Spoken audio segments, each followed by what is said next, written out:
So I'm recording this on Christmas Eve and I'm feeling all nostalgic, and I thought I'd do a little bit of a tribute to a type of bike that doesn't get the love that it deserves really, and that is bikes like this Peugeot. This Peugeot is from 1985. It was never a special bike. It was an entry-level ATB. It's had a hard life and it shows. I've got it so that it's mechanically very nice, runs really well, and it's a lovely thing to ride. But the best thing about this bike is the patina.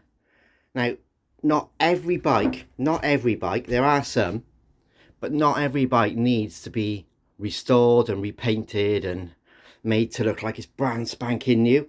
And this is an attitude that's coming across in the classic car world quite a lot as well now.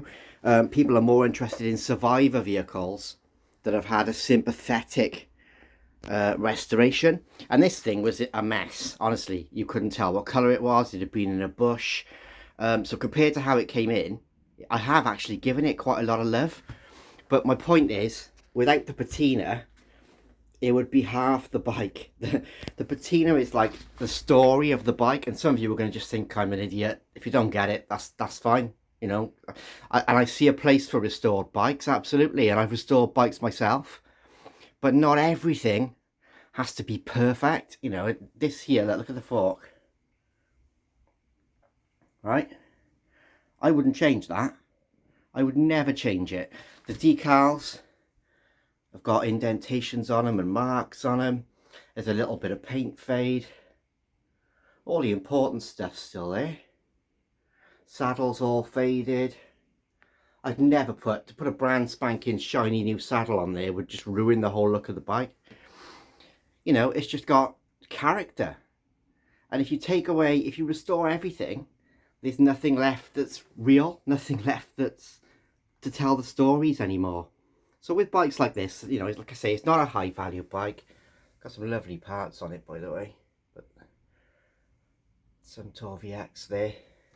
Lovely old Sachs front mech on it. But yeah, to restore everything would just mean that there's nothing left with a story. There's nothing left with a... It's like when you see an old... Again, I go back to the car analogy. When you see an old tatty Volkswagen Beetle, sometimes it just looks right, doesn't it? It just suits the car. And it's the same for some of these bikes. You're taking away by making everything immaculate. I mean, I think it's lovely. Just the way it looks, the way it sits, the amount of patina on it is perfect. You know, all the old original parts. Look at that. I mean, I could have taken these brake levers off and painted them up and polished it with an inch of its life, but I do actually ride this bike as a sort of a gravel bike, and it's just fantastic. Such a lovely thing in its current state, and I just think there's an argument that not everything has to be perfect. There are bikes that are unique or rare, and they should be, well, not always, but they should, if they need to be restored, then that's one thing when it's a rare bike. When it's something like this, you know, relatively low value, it's all about the memories that it brings. It brings me tremendous memories, but it's the charm of it, the memories that it brings. It just takes me back. Like I say, it's a 1985 bike. So right at the start of mountain bikes starting to come into the UK, and these Peugeot colours, they're just absolutely iconic, aren't they? Everybody knows straight away what that is. I've been stopped out on rides. Oh my god, it's a Peugeot Ranger. I used to have one of those when I was a kid. And you know, it makes people smile. And for that reason alone, I think if it was absolutely immaculate and spray painted up to look like brand new, it wouldn't have the same impact on people. I think it's the fact that it's a survivor. It's like, oh, that bike's still around, you know, it's from 1985. It's had a life, it's done things. I think that's what makes it special.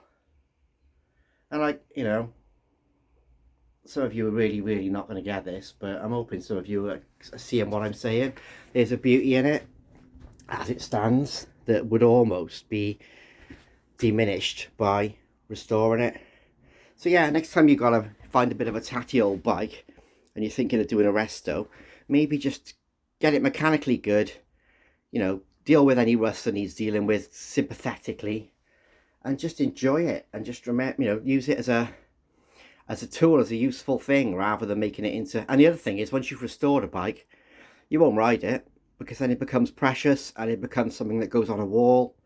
Whereas this thing, I can leave it outside the shop, I can go out on a bit of a gravel ride, I can go out with my grandkids on their bikes. So yeah, that was it really. I just wanted to say, you know, there's a beauty in everything, and there's a beauty sometimes in the things showing wear and showing a life and showing scars. You know, it's not in a world where we're trying to make everything perfect and Instagram fantastic, and I think it's just lovely. I think it's refreshing to see something that that has lived a life and is proud of it and wears it really well. And I love this bike. Like I say, it's a super low value bike. It's not worth very much money, but it's one of my favourite bikes that's ever come into shed quarters. I lived by a dealer called Ken Roberts, which this probably came from, in Newport, that did Peugeot. And yeah, I can just see this in the window. I can think back to when this would have been in the window of his shop. And it's got, you know, there's a few bits on it that aren't original, but again, that it doesn't matter on a bike like this. Anyway, I'll stop jabbering. I love this bike. Some of you will too. Some of you will think it's horrible and it needs repainting, but personally, I think that would take the life out of it. So yeah, love old bikes, bring them back, use them, but don't always have to be restored within an inch of their lives.